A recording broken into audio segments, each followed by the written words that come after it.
시편 63편입니다. 다 찾으신 줄로 알고 저 한 절 여러분 한 절 읽도록 하겠습니다. 하나님이여 주는 나의 하나님이시라. 내가 간절히 주를 찾되 무리 없이 마르고 황폐한 땅에서 내 영혼이 주를 갈망하며 내 육체가 주를 앙모하나이다.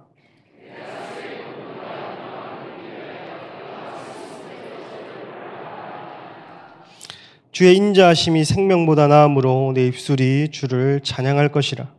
이러므로 나의 평생에 주를 송축하며 주의 이름으로 말미암아 나의 손을 들리이다. 골수와 기름진 것을 먹음과 같이 나의 영혼이 만족할 것이라. 나의 입이 기쁜 입술로 주를 찬송하되 내가 나의 침상에서 주를 기억하며 새벽에 주의 말씀을 작은 소리로 읊조릴 때에 하오리니 주는 나의 도움이 되셨음이라. 내가 주의 날개 그늘에서 즐겁게 부르리이다. 나의 영혼이 주를 가까이 따르니 주의 오른손이 나를 붙드시거니와. 나의 영혼을 찾아 멸하려 하는 그들은 땅 깊은 곳에 들어가며 칼의 세력에 넘어져 승냥이의 먹이가 되리이다. 같이 읽겠습니다. 왕은 하나님을 즐거워하리니 주께 맹세한 자마다 자랑할 것이나 거짓말하는 자의 입은 막히리로다. 아멘. 오늘 그 시편 63편을 통해 하나님의 말씀이 여러분 가운데 주어지기를 축복합니다. 오늘 하나님의 임재, 또 하나님의 갈망 가운데에 하나님 다시 찾는 삶, 그리고 예배 안에서의 확신, 예배 안에서 주어지는 확신이 있는데, 그리고 기대가 있습니다. 그리고 앞날이 보여지는 게 예배입니다. 그래서 예배는 그냥 우리가 찬양하고 손들고 앉았다 일어났다고 하는 게 아니라 우리가 어디서 확신을 얻겠습니까? 예배 안에서, 예배의 자리에 머물 때에 성령이 운행하시고, 성령의 운행감 가운데에 말씀이 주어지고, 말씀이 주어진 가운데 내 안에 살아 역사하실 때에 우리 안에 확신이라고 하는 것이 생기는 겁니다. 확신. 그래서 어떠한 것에 대한 확신이 아니라 예배 안에서 공급되는 확신과, 또 늘 원수에게 내가 당하는 것 같고 내가 대적에 우겨 쌓이는 것 같아도 예배 안에 앉아서 정말 제대로 된, 내가 하나님 찾고자 하는 예배를 드리면 원수가, 내 삶 가운데 원수가 어떻게 되겠구나도 선지자적으로 보여지는 게 예배예요. 오늘 63편은 다윗이 완전히 이제 뒤집어졌다가, 압살롬의 반역 때문에 뒤집어졌다가 예배 안에서 하나님을 갈망하다가 확신을 얻고 기대함을 얻고 저 앞날에 원수에게 어떤 일이 일어날 것인가에 대한 대적에 관하여 받은 레마까지 주어지는 게 오늘 시편 63편입니다. 제가 이제 이거 본문 말씀을 준비하면서 계속 제 입술에 그 찬양이 계속 떠오르더라고요. 주의 인자가 생명보다 나음으로 내 입술이 여호와를 찬양하리. 이게 제 입술에 계속 맴돌아서 다른 본문을 준비했다가도 계속 이 찬양이 제 입술에 맴돌아서 입술에 머무는 것을 나눠야겠다라고 해서 좀 나누는 말씀입니다. 그래서 1절에서 4절은 하나님에 대한 갈망으로 다시 시작을 합니다. 갈망하면서 하나님을 찬송을 하는데 5절부터 8절까지가 예배 안에서 확신을 얻습니다. 그리고 9절부터 11절까지가 대적에 관한 확신. 나를 대적하는 대적은, 원수는 멸할 것이다. 하나님이 나를 도울 것이다. 라고 하는 확신이 예배 가운데 주어졌다는 겁니다. 예배 가운데. 이 배경이 사무엘하 15장에 있죠. 압살롬이 반역을 하고, 압살롬이 다윗의 아들입니다. 이게 사람들 간에 분분해요. 이게 정확하게 어떤 배경으로 쓰여진 시편인지에 대해서 의견이 분분한데, 첫째는 이거는 사울에게 쫓겼을 때에 지은 시일 것이다 얘기하는 사람이 있고, 두 번째는 방금 제가 말씀드린 대로 압살롬의 반역에 의해서 이 시편이 지어졌을 것이다 라고 하는 이제 분류가 있습니다. 11절을 보십시오. 왕이라는 표현이 나오잖아요. 사울이 왕이었을 때는 다윗은 끽해봐야 장군이었어요. 많이 올라가 봐야 장관이었단 말이에요. 그럼 왕이 될 수가 없죠. 그래서 두 가지 배경 안에서 추측을 우리가 하고 전제를 하자면 이것은 압살롬의 반역에 의한 도피, 그 가운데 광야에서 내어 쫓기면서 지었던 시다. 한번 1절 하나님에 대한 다윗의 갈망, 하나님에 대한 갈급함에 대해서 보도록 하겠습니다. 1절부터 읽어보겠습니다. 시작. 하나님이여 주는 나의 하나님이시라. 내가 간절히 주를 찾되 물이 없어 마르고 황폐한 땅에서 내 영혼이 주를 갈망하며 내 육체가 주를 앙호하나이다. 하나님이여라고 엘로힘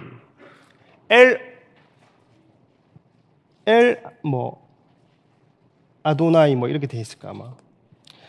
하나님은 나의 하나님이십니다. 나의 하나님입니다라고 얘기해요. 하나님, 주님은 내 하나님입니다. 그 고백을 먼저 시작을 하는 겁니다. 이것은 나의 하나님이라고 하는 표현은 하나님을 경험해 보지 않은 사람은 절대 소유격을 나한테 두지 못합니다, 여러분. 하나님을 경험해 본 사람만이 나의 하나님 이렇게 얘기를 해요. 여러분, 하나님을 경험한 적 있습니까? 하나님을 경험하고 계십니까? 교회를 우리는 그저 출석하는 게 아니라 우리는 하나님을 좀 와닿는 단어로 체험해야 됩니다. 그리고 그분 삶 가운데 경험해야 됩니다. 그때 나의 하나님이 나오는 거예요. 나의 하나님. 그냥 와서 종교 생활하다가 우리가 앉았다가 일어났다가 나가버리면 그건 너의 하나님을 내가 듣는 겁니다. 아, 네 하나님 한번 들어보자 하고, 야, 네 하나님 좋다 야 하고 나가버리는 거예요. 나의 하나님. 그래도 다윗이 밧세바 사건 이후로 점점 넘어지다가 압살롬의 반역이 일어났죠. 그것을 자기의 이 과거에 지었던 죄 때문에 그걸 받아들이면서 도망가 버립니다. 도피해 버리는 거거든요. 다윗의 삶이 삐걱거리면서 왕이 되자 점점 좋았을 때도 있지만 다윗의 삶이 굉장히 상승곡선이거든요. 그리고 하향하기도 하고 왔다 갔다 하는 삶을 우리가 볼 수 있어요. 이제 다윗이 자신의 삶 가운데에 비참한 사건이 일어났음에도 불구하고 이것을 보통의 사람들은 정죄받지만 나의 하나님 이렇게 찾을 수 있는 건 뭐냐면 분명히 하나님을 찾을 때에 나를 만나 주셨던 하나님에 대한 확신이 있기 때문입니다. 그 경험이 있기 때문입니다. 근데 죄의 경험이 많거나 죄의 눌림에 대한 경험을 앞세우고 많은 사람은 그냥 내 삶 가운데 비참한 일이 다가오고 고통스러운 일이 다가올 때 욥의 친구들처럼 인과응보의 원리처럼 내가 죄 지었기 때문이다. 내가 이렇게 살기 때문이다. 내가 망할 놈이기 때문이다. 하고 결코 나의 하나님을 찾을 수가 없습니다. 그러나 마귀의 눌림보다 나를 만나 주셨던 하나님, 나를 오늘 있게 하신 하나님, 오늘 나를 여기 앉게 하신 하나님, 그 하나님에 대한 경험이 있는 사람은 나의 하나님하고 부르는 겁니다. 오늘 여러분 가운데 지침이 있고 넘어지거나 아니면 주저앉아 있거나 영의 탈진, 탈수, 낭망하고 근데 우리가 낭망하고 있다면 그럼에도 불구하고 우리가 나의 하나님이라고 부를 수 있는 근거가 여러분 기억 속에 하나님의 살아계심이 분명하게 있기 때문입니다. 여러분이 기억이 살아있는데 하나님 자체가 안 살아계시겠어요? 우리가 5년 전이나 10년 전이나 우리가 신앙생활 할 때나 기억을 더듬어 보면 사실은 어제 뭐 먹었는지도 까먹을 때가 많아요. 우리는 그런데 너는 젊은 거에 왜 그걸 까먹냐. 많아요. 사실은 그렇죠. 더 그런 거예요. 어제 뭐 먹었는지를 까먹어. 심할 때는 점심 뭐 먹었노 이렇게 하면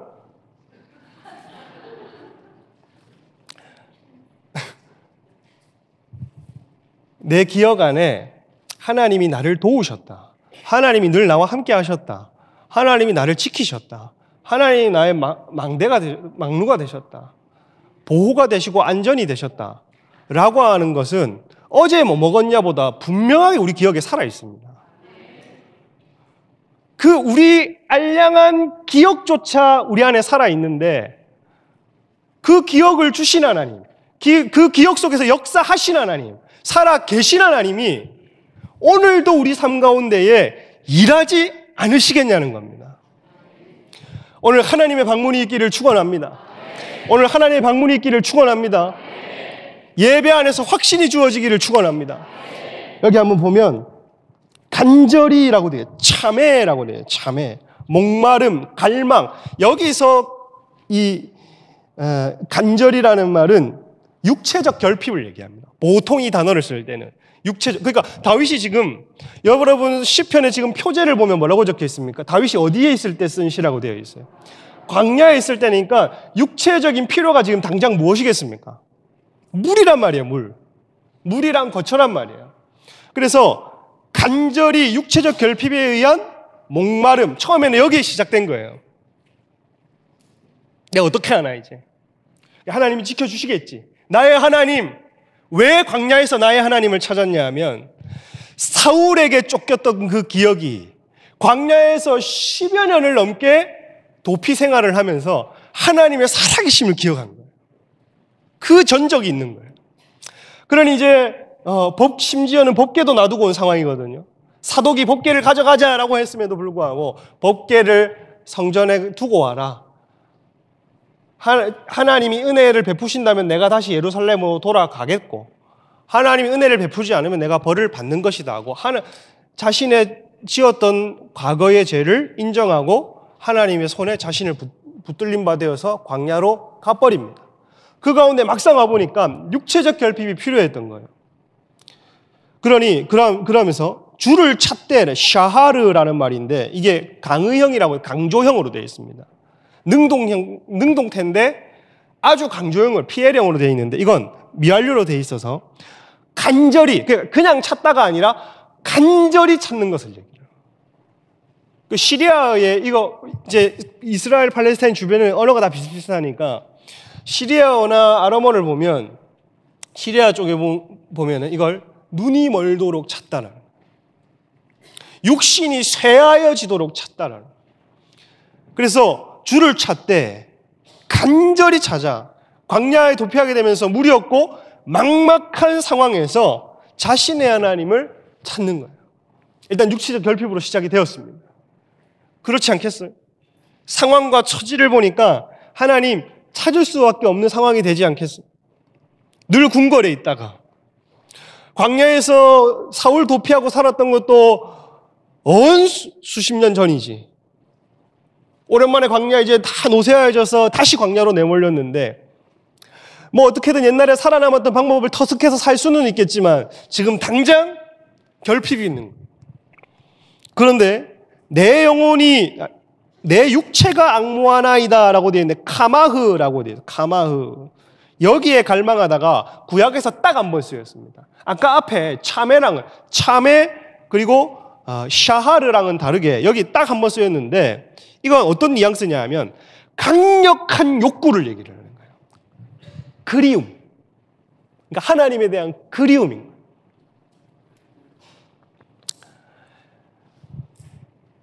이게 어떻게 전환이 됐냐면 다윗이 광야로 내몰렸습니다. 광야에서는 물을 찾는 게 정상이죠. 광야에서는 물을 마시는 게 정상이고 환경을 지금 개선해 달라고 하는 게 최우선순위인데도 불구하고 그렇게 기도했다가 뭐를 갈망하냐면 그리움. 육신의 필요에 결핍을 갈망했다가 하나님, 내가 하나님 찾습니다 하고, 이거는 하나님을 경험해 보지 않은 사람은 내 어려운 환경과 처지 가운데서도 내 주머니 뒤지거나 내 머리 쓰지 않고 하나님을 그리워한다. 하나님을 그리워한다라고 하는 것은 이게 상상이 안 되는 거예요. 영적인 사람들만, 영적인 사고를 가진 사람들만 어려운 환경에 봉착했을 때에 그냥 단순히 내 눈앞에 보이는 어려운 문제를 해결하시는 하나님뿐만 아니라 근원적으로 내가 하나님을 그리워해야 된다는 것을 알아버리는 거예요. 그 육신적인 갈망은 애도하는 애도. 영을 모르는 영을 모른다기보다 하여튼 애도하는. 저희 로이가 6개월 된 애가 쟤도 알아요. 분유 타는 기계가 웽 돌아가면 그때부터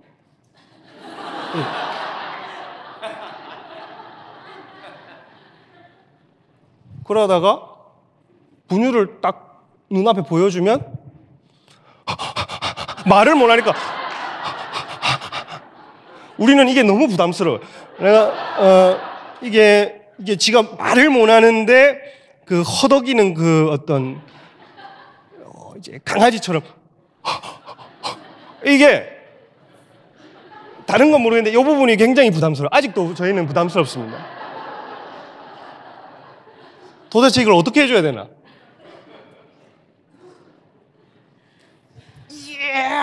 이렇게 하는데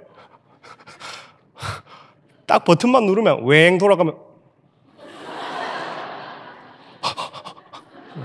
내가 죽이나 살리려고 오는데도 육신적인 갈망으로 요거는 애도한다.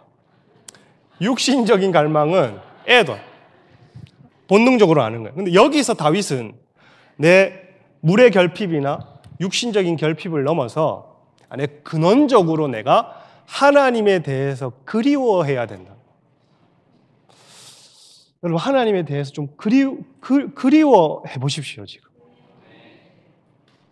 내 하나님이 어떤 하나님이셨는가? 내 인생 가운데 하나님이 어떤 하나님이셨는가? 한번 그리워해 봐야 된다는 얘기입니다. 어려운 상황일수록. 그러면 마르고 황폐한 땅에서라는 말은 다윗이 자신의 상황을 지금 수식하는 거예요. 그러니 앞에 이 내 육체가 악무하나이다를 여기 한글 번역본에서는 내 육체가 악무하다라고 되어 있는데 이제 이건 시편이니까 요거를 내 육체를 저는 마르고 황폐한 상황 가운데 자신이 있다는 것을 수식으로 봤습니다. 여기 보면 자기가 어디 있냐면 자신의 상황을 수식하는데 뭐라고 되어 있냐? 찌야메아예프라고 마르고 지친 땅에서 이렇게 되어 있거든요. 마르고 황폐하니 마르고 지친 땅입니다. 그러니 오랫동안 마르고 지쳐있는 땅이라는 말은 물이 없는 땅이라는. 그 다윗이 광야 한복판에 딱 온 거예요. 광야가 어땠나 저도 막 더듬어 생각하는데 오늘 화장실에서 딱 그 일을 보는데 휴대폰에서 옛 추억을 생각해 보세요 하고 휴대폰 AI가 딱 띄워줬는데 제가 이스라엘에서 광야 갔을 때 그 사진을 딱 띄워주더라고요. 근데 제 사진 모습은 막 웃고 있지만 실제로 그 광야를 가보면 물이라고는 찾아볼 수 없고 물 냄새라고는 맡아볼 수 없고 물이 도대체 어디 있는지도 모르고 어떻게 물을 파야내야 되는지도 모르는 그 상황 가운데 있는 걸 봤어요. 근데 다윗이 자신의 상황을 수식하면서 실제로 자기 앞에 광야가 펼쳐져 있거든요. 근데 그냥 광야가 아니라 오아시스가 붙어있는 광야가 아니라 오랫동안 메마르고 물이 없는 광야 가운데 자기가 딱 앞에 서서 이 시편을 써내려가는 거예요. 그 회고할 때, 이 시편을 쓸 때 그 상황을 자기가 회고하는 겁니다. 뭘 자기가 생각했겠어요? 광야에서 바라보는 자신이 영적으로 오랫동안 메말라 있다는 걸 알게 되는 겁니다. 처음에는 육신의 결핍으로 와 여기 물이 없네라고 했다가 자신이 지금 도피하고 있고 어려운 상황에 봉착했는데 다시 광야를 보니까 이게 내 꼴이네. 오랫동안 메말라 있고 지쳐있는 땅이라는 말은 물이 없다는 겁니다. 그래서 말씀에서 멀어져 있다는 걸 얘기를 하는 거예요. 여러분, 우리가 메말랐다고 하는 것은 다른 게 아니에요. 여러분. 말씀에서 멀어진 게 메마른 겁니다. 우리가 광야 한가운데 봉착해 있다는 것은 다른 게 아니에요. 말씀에서 멀어져 있다는 겁니다. 그러니 오랫동안 메마른 자신을 보게 되고 그럼 여기서 우리가 시작해야 될 건 뭐냐 하면 성경을 펴라 말아를 제가 얘기하는 게 아니라 좀 그리워해 보라는 겁니다. 그러면 성도라면 하나님을 그리워하다 보면 내 위기와 어려운 상황 앞에 하나님을 찾지 않겠냐는 거예요. 그래서 육신의 환경이 메마르고 물 없는 광야에 있으면서 자신을 바라보고 있다. 하나님 한 분에 대한 그리움으로 지금 다윗이 가득 차. 여러분 지금 듣는 중에 목마름이 일어나기를 축복합니다. 듣는 중에 메마름이 파악되시기를 축복합니다. 은혜가 있으신 분은 은혜가 그대로 있으시고 2절에 보면 읽어볼게요. 시작. 내가 주의 권능과 영광을 보기 위하여 이와 같이 성소에서 주를 바라보았나이다. 내가 주의 권능과 영광을 보기 위하여 애타게 다윗이 찾고 있는 게 뭐냐면 하나님의 임재 안에서 하나님의 권능, 힘을 경험했다는 겁니다. 그리고 하나님의 영광을 경험했다는 겁니다. 그럼 애타게 찾고 있는 것은 하나님의 임재, 하나님의 임재 안에서 주셨던 힘, 능력 이런 것들이 목말라요. 예배 안에서의 그 임재, 기도할 때의 그 임재. 제가 제일 고통스러운 게 뭐냐면 하나님의 임재가 안 느껴질 때가 영적으로 너무 고통스럽다는 것을 나날이 느낍니다.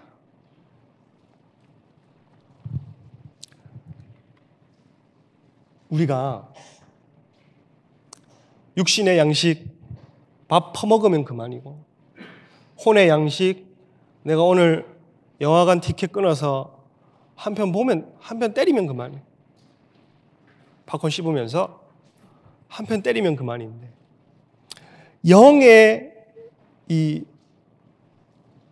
그리움 이거는 내가 카드를 내민다고 해서 살 수 있는 것도 아니고 내가 숟가락을 든다고 해서 여기 퍼얹어지는 것도 아니고 하나님이 우리 가운데에 보라 지금은 은혜 받을 만한 때다 라고 하는 그 선언 아래 우리가 담력 있게 또 하나님께 나아가야 그게 또한 우리에게 하나님의 임재 그것을 왜 이것을 다윗이 그리워하냐 하면 다윗은 하나님의 힘을 광야에서 하나님의 힘을 경험하고 영광을 경험했던 사람. 왜 그렇겠어요? 다윗이 늘 광야에서 목동일 때 양치고 하는 일이라고는 그냥 예배를 했어요. 궁궐에 가기 전에. 예배하고 하프 켜고 그렇게 살았어요. 여러분 그게 낭만적일 것 같죠? 그 40도 그 50도 거기서 하프 켜보세요. 땀 줄줄 흐르면서 그게 낭만 하나도 없고 그러니까 막내고 거의 뭐 서자 취급받아가지고 아버지가 저기 가서 니는 목동이나 해라 하니까 거기 가가지고 그냥 뭐 하는 짓이 없으니까 하프를 켜다 보니 하나님과 교제하고 하나님 만나 그 집안에서 신앙이들 좋잖아요. 하나님의 힘을 경험했잖아요. 그 어린 소년 다윗이 언제 힘을 경험했냐면 자신이 늘 광야에서 보던 그 돌멩이 그거 그냥 물 안에 있는 거 똑같은 거 물 안에 있다 없다 뿐이 그거 들고 5개 들고 왔다가 그거를 이제 아버지가 주시는 도시락과 함께 형들이 전쟁난 형들과 이스라엘 군대가 전쟁 난 곳에 간 거 아니에요. 도시를 갖다 주라고. 근데 보니까 골리앗이 40조석을 야 나랑 싸우자 하고 방패든 사람과 함께 키 2m가 넘는 골리앗이 나랑 싸우자 한 거예요. 임마 이거는 덩치도 큰데 앞에 방패 서는 사람은 꼭 세워둔다. 그리고 40일을 그럴 바에 하루 만에 다 지기겠고 40일로 지도 두려운지 뭔지는 모르겠지만 계속 40일로 싸우자. 그 40일 다 갈 동안에 우리 한번 해보자 이래야겠다. 이스라엘도 안 싸우고 골리앗도 자꾸 능욕만 하는 그때에 다윗이 나타나가지고 자기 늘 광야에서 봤던 예배하면서 봤던 건 돌멩이 그냥 엘라 골짜기에서 주워가지고 자기가 온 거예요. 그걸 주머니에 넣어왔던 보자기에 넣어왔던 오줌 베린 것처럼 축축하게 오니까 사람들이 정말 저거 뭐고 이렇게 된 겁니다. 근데 돌멩이를 드는 순간 이스라엘 백성 가운데에 깨어있는 사람을 아는 겁니다. 뭐냐 하면 이야 그래 그걸 하찮게 보는 사람은 돌멩이 가지고 아가 뭐하노 아가 와있노 아가 돌멩이 가지고 저 아가 축축하게 젖어가지고 저 바지 그러고 있으면 아무 역사가 안 일어나는데 그 가운데 깨어있는 이스라엘 사람 중에는 야 저거 맞다 그래 우리의 처지가 중요하나 지금 우리의 처지가 중요하냐 모세의 지팡이로 홍해를 갈랐던 게 하나님이고 야 지금 돌멩이가 중요하냐 나팔을 불었을 때에 여리고를 무너뜨리신 게 하나님이고 나귀 턱뼈를 가지고 원수를 진멸하도록 하신 게 하나님이신데 돌멩이냐 아니냐가 중요하냐 돌멩이냐 아니냐 환경과 처지의 문제가 아니라 누가 내 뒤에 있느냐인 겁니다. 할렐루야. 우리 안에 이스라엘 다윗처럼 지금 광야 한가운데서 처지만 바라보고 환경만 바라보면 아무것도 일어나지 않습니다, 여러분.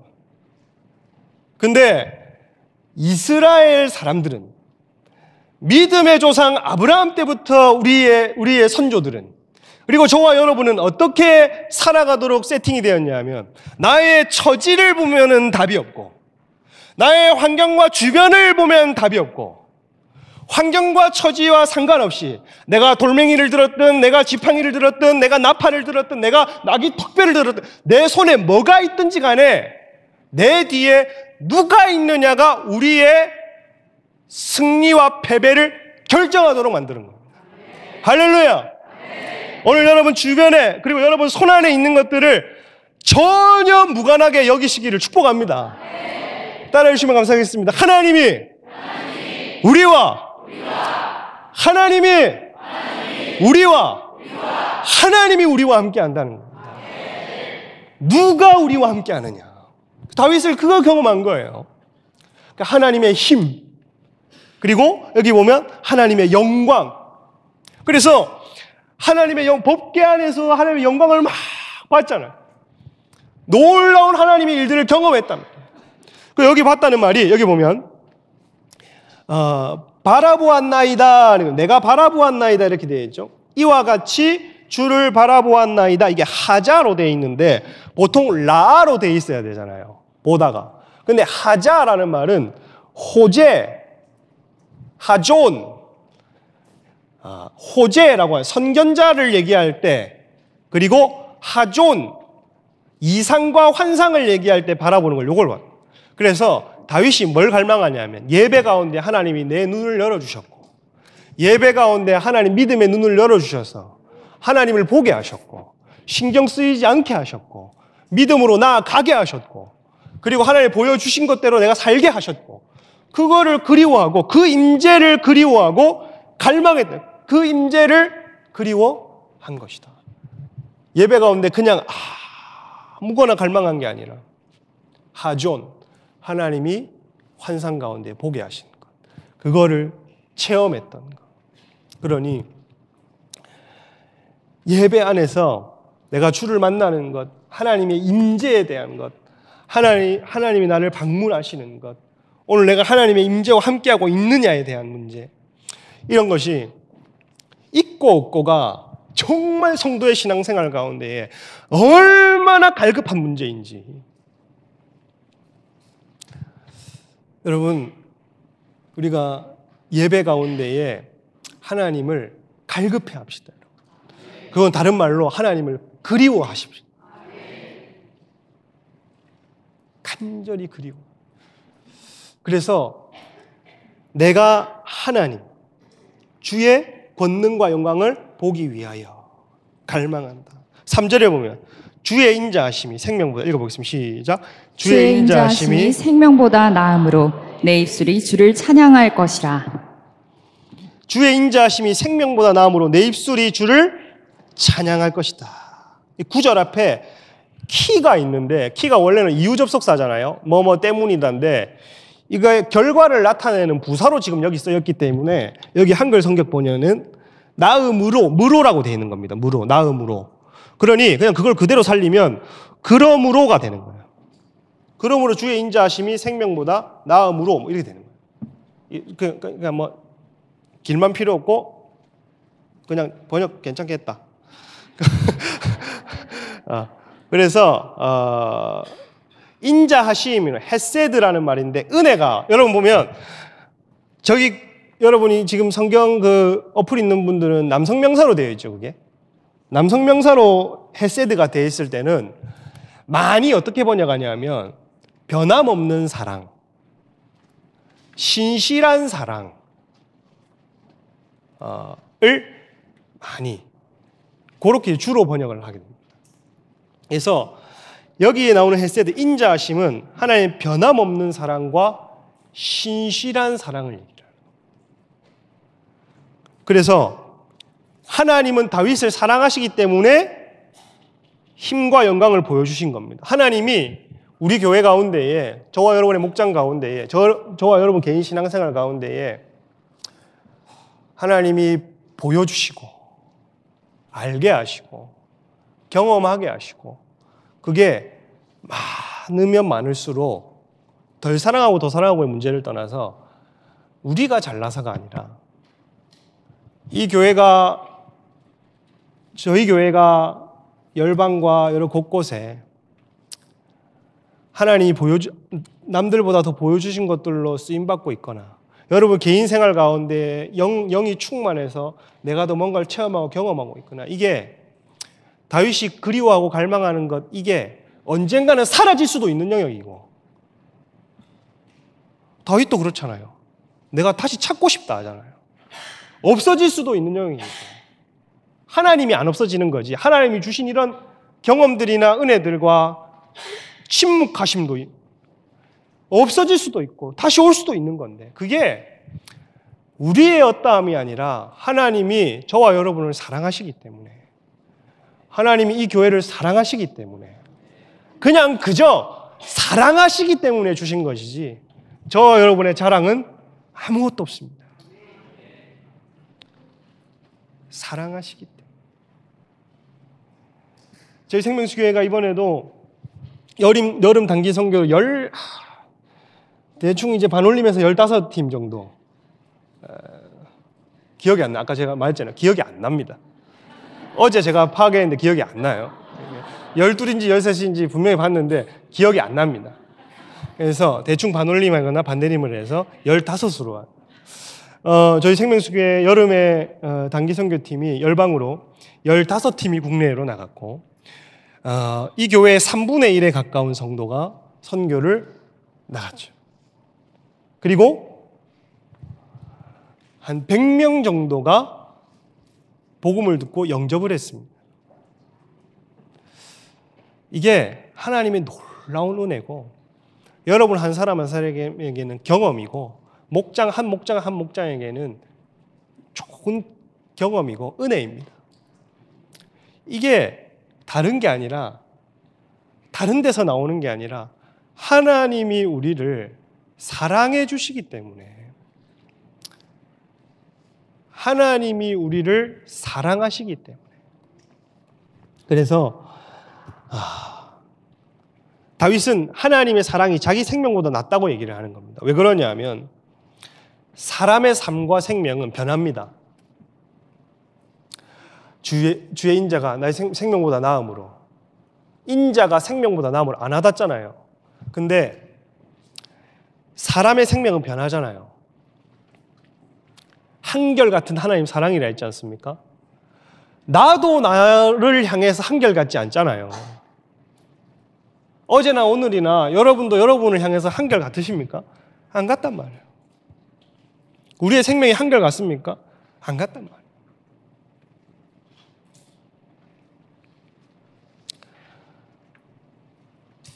한결같지 않더라고요.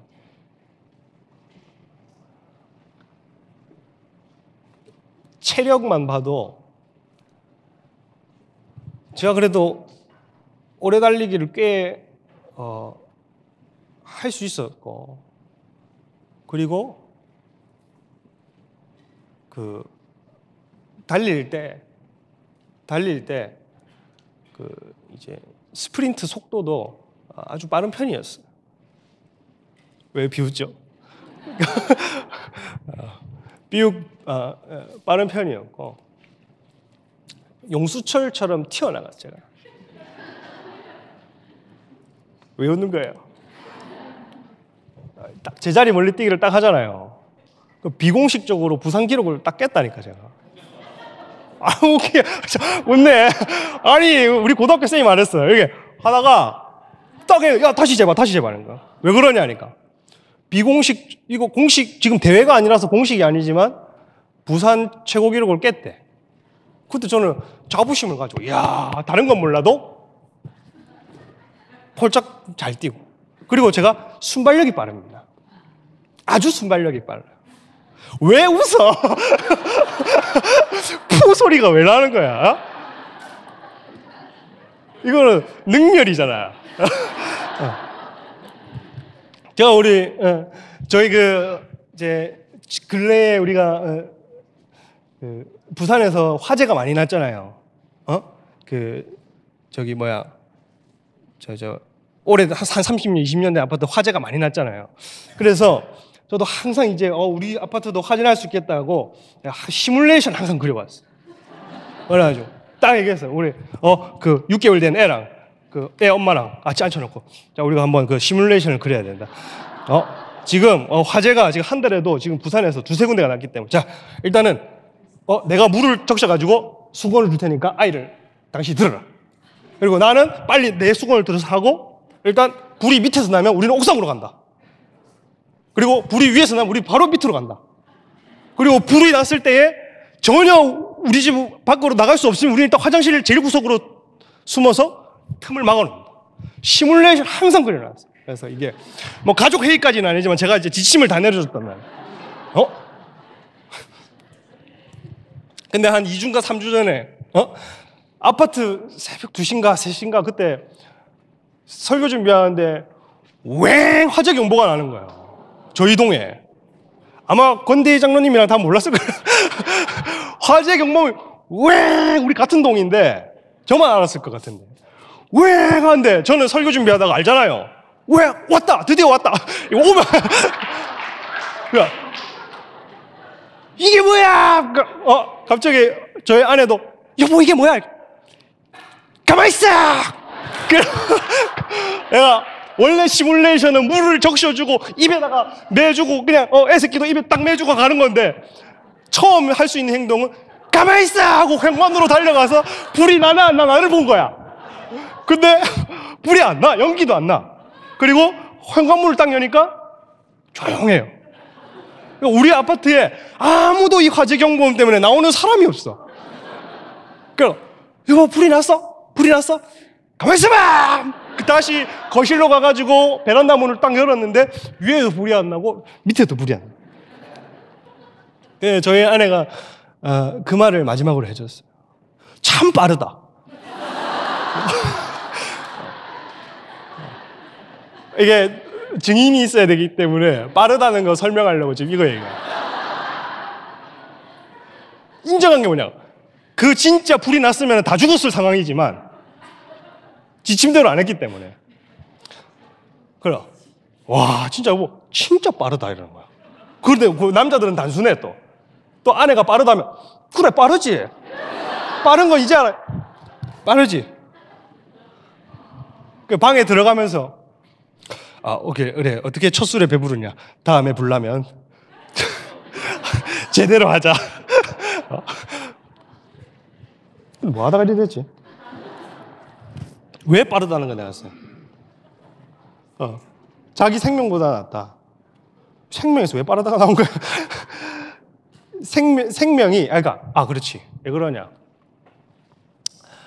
우리 삶과 생명도 나도 내 삶을 들여다보면 변하는 걸 알 수 있잖아요. 하나님 사랑이 안 변한다는 겁니다. 어제까지만 해도 잘 뛰었던 사람이 다리가 무겁고 이제는 뛰지를 못하고 세월이 가고 나도 내가 나를 야속하게 느껴질 만큼 몸이 안 따라주는 상황이 나이가 들면 들수록 오시고 계시고 오실 것이고 오셨고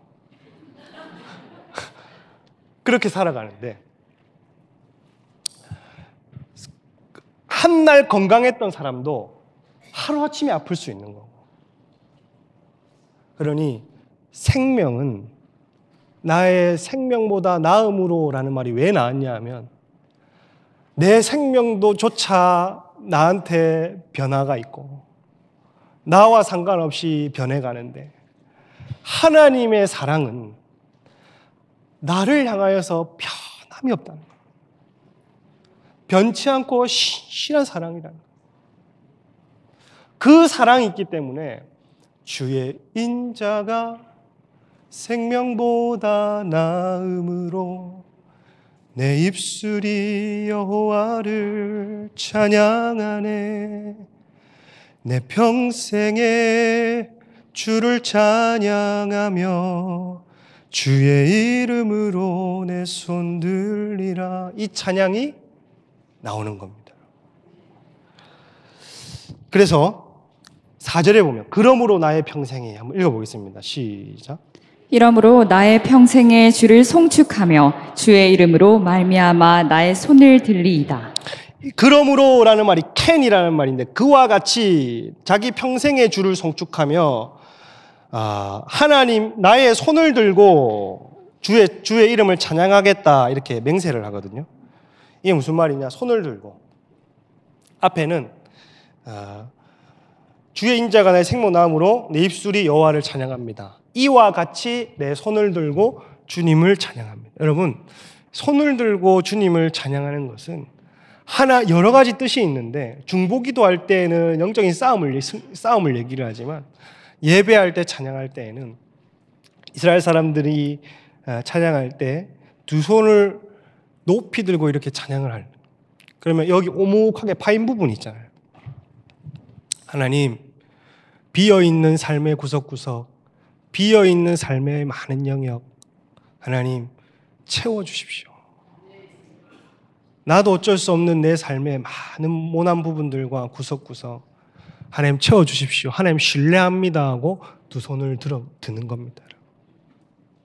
그래서 여러분 두 손을 들 때 그냥 무의식 중에 들겠지만 어떤 의미를 가지는지 그냥 하나님 thank you Lord 당신 나의 친구다 싸가지없게 막 하나님 하이 이게 아니고 하나님 나를 채워주십시오. 하나님을 신뢰합니다. 저희 이 본문을 계속 메시지를 전하면서 아까 그 찬양을 우리가 부르고 싶죠? 다 아닌가 봐. 부를 거예요. 그래서 같이 한번 나중에 불러보는 시간을 좀 가졌으면 좋겠습니다. 5절에 보면 이 하나님과의 교제, 갈망함을 시작해서 하나님을 찾을 때에 그 예배 안에서 하나님에 대한 확신이 있다는 겁니다. 확신이.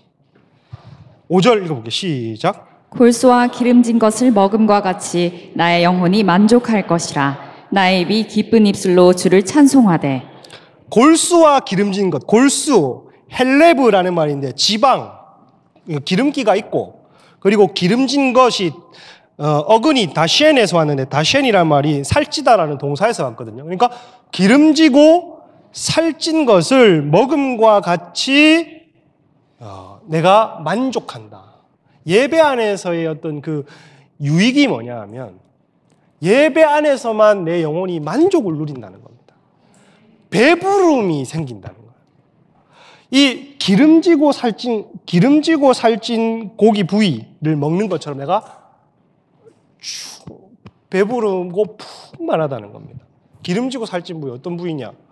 뭐 안창살, 차돌박이, 안창살, 또 꽃등심. 이야, 생각만 해도 오늘 100% 저녁에 여기서 한 가정은 소고기 먹으러 간다. 먹으려면 얄궂은 거 먹지 말고 안창살, 오늘 말씀대로 기름진 부위, 그걸 먹은 것처럼 배부르다는 겁니다. 만족함이 있다는 건데, 샤바라는 말, 배부르다, 예배 안에서 영혼의 만족이거든요. 그래서 나의 입술이 기쁨의 입술로, 그러니까 나의 입술이 기쁨에 차서 소리친다는 얘기입니다. 예배 안에서 어떤 기쁨이 있냐면 하나님이 나를 만족시키는구나 라는 것을 다윗이 오랜만에 알게 된 거예요. 왜냐하면 다윗이 왜 살찌고 기름진 것을 비유했겠어요? 왜냐면 맨날 기도 안 하고 그 예배 안 드리고 살았던 세월이 있으니까 뭘 먹었냐면 궁궐에서 맨날 이런 거 먹으니까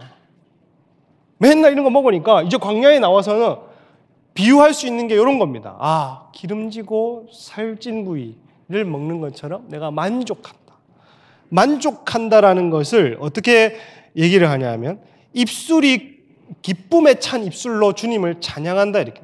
그러니까 배부르고 싶은 사람, 영으로 배부른 사람일수록 찬양을 크게 합니다. 다윗이 그러잖아요. 배고픈 사람, 쫄쫄 굶은 사람, 아무 소망 없는 사람, 먹기 싫어하는 사람, 떠줘도 안 먹는 사람, 예배할 때 어떻게 크게 하겠어요? 맛을 보고 맛을 하니 샘표간장이네. 맛을 아니까 부르고 싶은 거야, 크게. 소리치고 싶은 거야. 하나님께 예배를 소리치고 싶은 거야. 그러니까 이제 여기 계신 분들 중에서도, 교회 이동하신 분들 중에서도 어떤 교회에서 소리쳐서 예배하거나 기도하거나 방언하거나 뭐 깃발 흔들거나 이러면 다 뭐 핍박받다가 여기 오니까 막 배부른 거 아니에요. 소리쳐서 찬양해요. 누가 뭐라 합니까? 배부름. 크게 찬양합니다. 6절에 보면 예배 안에는 만족함이 있다. 그리고 두 번째 6절에 보면 읽어보겠습니다. 시작. 내가 나의 침상에서 주를 기억하며 새벽에 주의 말씀을 작은 소리로 읊조릴 때에 하오리니. 나의 침상에서 주를 기억하며 이렇게 되는데 새벽에 여기 보면 나의 침상에서 주를 기억한다. 그러니까 다윗이 압살롬한테 도피를 하니까 잠이 안 왔던 모양입니다. 그래서 새벽에 이제 침상에서 잠이 안 오고 뜬 눈으로 뭘 했냐 하면 하나님을 기억했습니다. 하나님이 나의 피할 바위셨지. 하나님 내 인생에 도움이 되셨지. 하나님 결코 나를 배신하지 않으셨지. 하나님 나에게 늘 곁에 있어 주셨지. 하나님 나를 묵묵히 기다리고 계셔 주셨지. 하나님 두 팔 벌려 계시고 계셨지 하고 자기 인생을 돌아보면서 이제 쇠퇴하여진 왕이지만 자기 인생을 돌아봤을 때에 하나님의 역사가 아닌 사건이 하나도 없고 하나님의 개입이 아닌 일들이 다윗이 볼 때 하나도 없으므로 하나님의 사건들을 기억하게 돼버리는 겁니다. 하나님이 눈에 안 보이잖아요. 하나님을 눈에 안 보이는데 하나님을 기억한다는 건 뭐냐 하면 눈에 보이지 않는 하나님을 기억한다. 그 말은 하나님이 하신 일들을 기억하라는 겁니다. 그러면 하나님을 정말 만난 사람들이라면, 여러분과 제가 정말 하나님을 경험한 사람들이라면 하나님이 내 인생을 개입 안 하셨다고 부인할 수가 없고 하나님이 내 인생을 이끌어 오셨다고 고백하지 아니할 수 없고 기억나지 않는다고 할 수가 없고 분명히 여러분의 기억 그 저장 안에 머리 안에는 하나님에 대한 좋은 기억이 있으십니다. 그러면 그 기억보다 위대한 하나님, 내 머리 안에 있는 기억을 현실이 되게 하셨던 하나님, 그 하나님은 기억이 살아있다면 오늘 우리 하나님은 분명히 살아계신 겁니다. 그래서 새벽에라는 말은 여기 새벽에 주의 말씀을 작은 소리로 엎조릴 때에 이렇게 되어 있는데, 새벽이라는 밤 삼경을 얘기해요. 삼경이라는 말은 이스라엘이 밤을 세 부분으로 나눴습니다. 세 번째 시간을 새벽 2시부터 6시 사이에 요 기도를 했다는, 4시간씩 나누거든요. 4시간씩 나눴을 때에 2시부터 6시 사이를 요 이제 삼경에 읊조릴 때에 하가 중얼거렸다는 겁니다. 중얼거리니까 하나님, 이제 그리워하는 단계에서 하나님 이렇게 하셨죠. 하나님 나 이렇게 베풀어 주셨죠. 하나님 이렇게 하셨죠. 하나님 우리 가정에 이렇게 하셨죠. 하나님 내 자식에게 이렇게 해주셨던 거 제가 알고 있습니다. 하나님 내 삶 가운데 이렇게 해준 거 알고 있습니다. 하나님 저희 어머니에게, 저희 아버지에게, 내 새끼에게, 내 가정에게, 하나님 내 교회에게, 나의 삶 가운데 내 중고등 시절 때, 내 대학 청년 때에 하나님 내가 부인할 수 없습니다. 하나님 알고 있습니다. 하나님 지금 멀어져 있지만 하나님 다시 가까워지고 싶습니다. 하나님께로 나아가고 싶습니다. 중얼. 그렇게 했더니 어떤 일이 일어나느냐. 7절에 읽어보겠습니다. 시작. 주는 나의 도움이 되셨습니다. 내가 주의 날개 그늘에서 즐겁게 부르리이다. 주는 나의 뭐가 되셨다고요? 그러니 여기에 대한 확신이 생기는 겁니다. 예배의 자리가 아니고서야 이런 확신이 안 옵니다, 여러분. 그러니까 예배의 자리에 벗어나서 침상이 예배의 자리가 되면 좋겠지만, 침상, 소파, 우리 집 거실 예배의 자리가 되면 좋겠지만 잘 안 되는 경우에는 그러니까 멍 때리는 장소거든요. 근데 요 예배의 자리의 장소가 아니면 요런 확신이 안 옵니다. 예배의 좋은 기능은 뭐냐 하면 하나님이 나의 도우심이라고 하는 그 확신과 그 굳건한 믿음이 다른 데서 찾아볼 수는 없다는 거예요. 여기에만, 이 자리에서만 알 수 없는 용기, 알 수 없는 담대함, 알 수 없는 새힘, 알 수 없는 기름 부음, 알 수 없는 자신감이 어디서 생기냐면 하나님을, 살아계신 하나님을 기억해 보고 그걸 읊조렸더니 확신이 선 겁니다. 그래, 하나님은 나의 도움이 되셨다.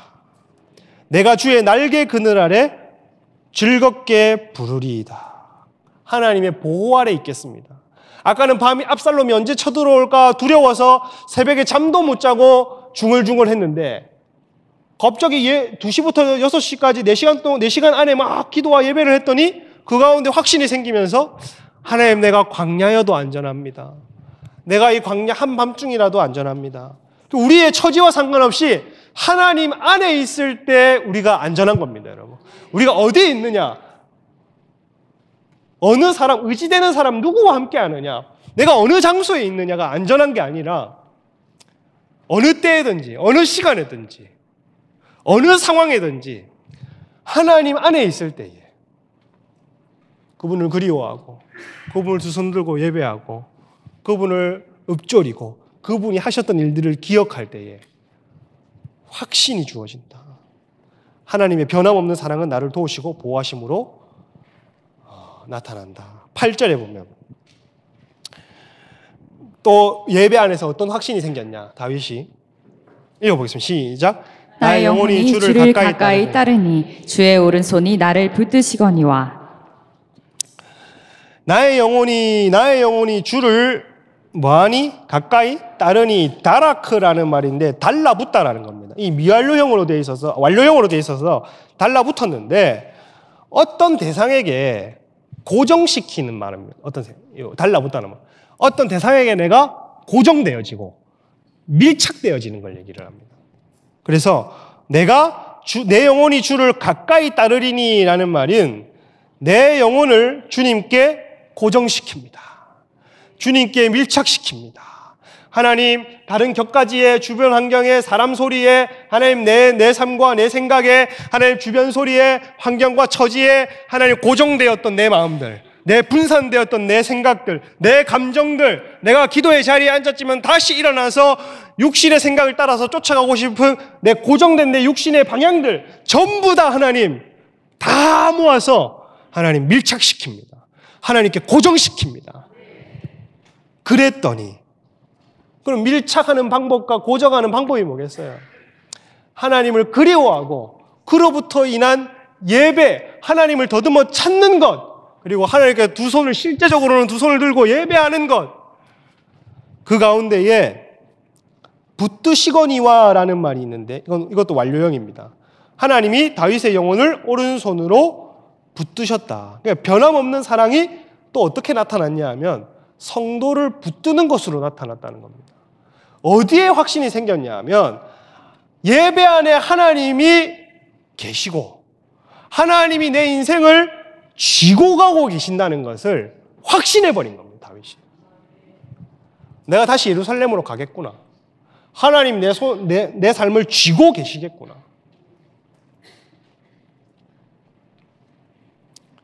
예배 안에 그런 확신이 생기고 쥐고 가는 인생. 하나님이 쥐고 가는 인생에 대한 확신이 생깁니다.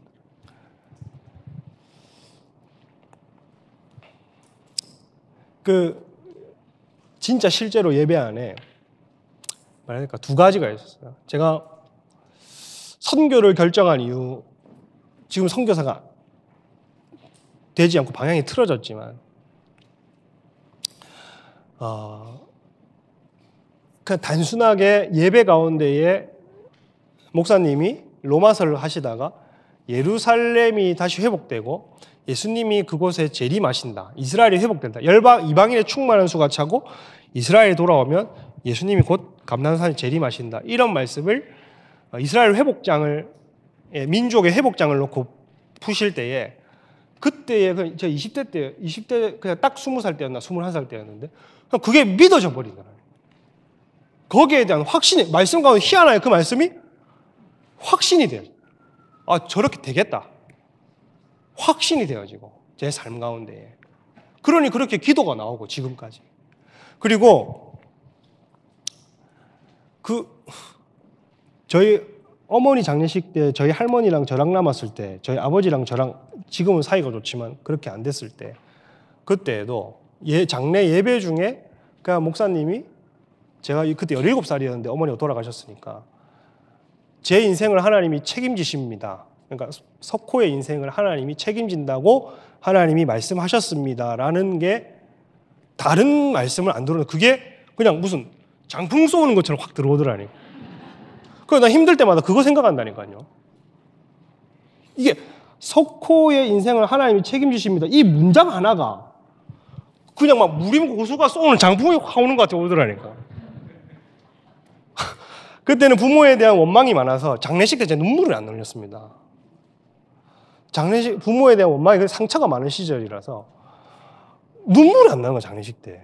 장례식이 끝나고 빈방을 볼 때 눈물이 많이 났는데, 장례식 때는 그냥 아무 감흥이, 믿어지지 않아서 감흥이 없어. 그냥 삐리하게 있어. 저게 사람 새끼냐 싶을 정도로. 근데 그 와중에도 예배 가운데에 그래도 내 인생에 대한 막막함이 있었나 봐요, 제 삶 가운데. 근데 저를 책임지십니다. 하나님이 저를 책임지실 것입니다라고 하는 그 단순한 말이 장풍으로 왔다니까. 그래서 제가 진짜 힘들 때마다 그게 항상 생각이 나요. 진짜 힘들 때마다 그래, 하나님이 나를 책임지는데 내가 이거 가지고 힘들어서 되겠나. 그래, 하나님이 나를 거기에 대한 확신이 있다. 확신. 어디를 가든 무엇을 하든 어떤 공경에 빠지고 어떤 힘듦이 찾아오고 어떤 환경이 주어지고 어떤 처지에 있고 어떤 아픔이 있고 어떤 고생이 있고 어떤 고통이 저의 가운데 있어도 하나님이 나를 쥐고 계시다는 것에 대한 확신이 예배 가운데 있더라는 겁니다. 여러분 기도할 때에 하나님에 대한 분명한 확신이 부어지기를 축복하고 하나님이 여러분을 쥐고 이끌어 가시기를 축원합니다.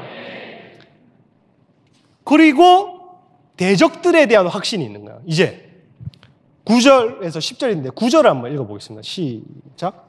나의 영혼을 찾아 멸하라 하는 그들은 땅 깊은 곳에 들어가며. 이 다윗이 처음에는 두렵고 떨림으로 기도를 했다가 1절이랑 9절의 상황이 완전히 달라집니다. 하나님 힘듭니다.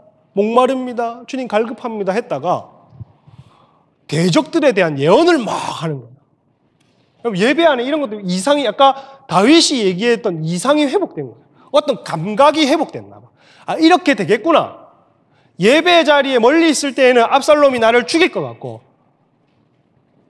두렵고 대적이 나를 쫓아 당장 힘들 것 같지만 예배 안에 앉아 있을 뿐인데 그 가운데 정말 예배 유익을 알고 하나님을 그리워하고 하나님을 기억하고 두 손을 들고 고백했더니 그 영에서 막 터져 나오는 예배와 함께 다윗이 대적에 대한 예언적인 확신도 해버리고 보면 나의 영혼을 찾아 멸하려는 그들은 압살롬의 군대겠죠. 땅 깊은 곳에 들어간 수월에 들어간다는 말이에요. 이런 담대한 고백이 어디서 나오느냐? 용기 있는 고백이 어디서 나오느냐? 하나님의 임재 안에서 나온다는 겁니다. 알 수 없는 이 용기가 어디서 나오느냐? 하나님이 내 뒤에 계시다는 것, 그 한 가지 사실로 인해서 알 수 없는 담대함이 나오는 거예요. 그래서 예언적으로 선포해버리는 겁니다. 나를 대적하는 자들 수월에 있을 것이다. 지 처지가 뭔데 지금? 지 처지가 쫓겨 있는데. 지 환경만 보면 아무것도 아닌데. 지가 쫓기고 있으면서 10절에 보면 칼의 세력에 넘어져 승냥이의 먹이가 되리이다. 그 대적들이 칼에 넘겨져서 여우의 밥이 된다는 겁니다. 광야 한가운데서. 다윗을 쫓아가다가 대적들을 만나서 칼에 맞아 죽고 승냥이의 밥이 될 것이다. 마지막 11절 읽어보겠습니다. 시작. 왕은 하나님을 즐거워하리니 주께 맹세한 자마다 자랑할 것이나 거짓말하는 자의 입은 막히리로다. 왕은 하나님을 즐거워하리니 이 말은 뭐예요? 왕 밑에 있는 너희 이스라엘 백성들은 다 이렇게 살아야 돼. 내가 이렇게 하나님을 되찾고 내가 이렇게 하나님을 다시 그리워하며 하나님을 갈망하며 예배 안에서 주어지는 그 확신들, 복들을 내가 적극적으로 취하고 나의 하나님을 찾았다면 모든 이스라엘 백성들 이렇게 살아라고 시편을 적어버린 건데 주께 맹세한 자마다 뭐 할 것이나 이게 히트파엘을 스스로 자기를 자랑한다. 주께 맹세한 자마다 자기 자신이 자랑한다는 얘기인데 맹세했냐 하면 뭘 맹세했냐? 3절 보세요. 3절을 맹세한 겁니다. 주의 인자하심이 생명보다 나음으로 내 입술이 뭐를 하리이다? 찬양하리이다. 그리고 4절을 맹세한 겁니다. 4절 뭐예요? 이름으로 나의 평생에 주를 송축하며 주의 이름으로 내 손을 들겠습니다. 이게 11절의 맹세라는 겁니다. 나 이렇게 살겠습니다. 하나님, 나 평생 주의 인자가 생명보다 낫기 때문에 주 입술의 찬양을 끊이지 않고 머물러 살겠습니다. 하나님 두 손 들고 하나님을 나의 공급자시며 하나님 내 삶을 채우시는 분이라 확신하고 하나님 주님 두 손 들고 내가 예배하는 자로 내가 살겠습니다. 라고 얘기를 하고 거짓말하는 자의 입은 말이로다? 왜 거짓말을 했냐면 중상모략이나 거짓으로 다윗을 이제 몰아내려고 했던 세력들이 그렇다는 겁니다. 이 사람들 어떻게 되냐? 입이 막히리로다. 죽는다는 겁니다. 죽는다.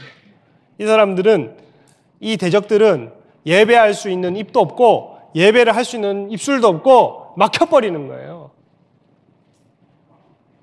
예배할 수 있는 손도 없고 막혀버리는 거예요. 이 놀라운 대적을 향한 확신까지 예배 가운데 주어졌습니다. 여러분의 대적이 9절, 10절, 11절에 이 꼴이 되기를 축복합니다. 오늘 여러분이 찬양할 때, 오늘 우리가 예배할 때, 오늘 우리가 두 손 들고 하나님을 송축할 때에 나에 대한 확신이 먼저 세워지고 원수에 대한 반드시 나를 멸하려는 자 하나님 손안에서 내 원수가 나를 치려 하나 내 원수가 망하리로다 하는 확신이 여러분 가운데에 샘솟는 은혜 있기를 주님의 이름으로 축원합니다.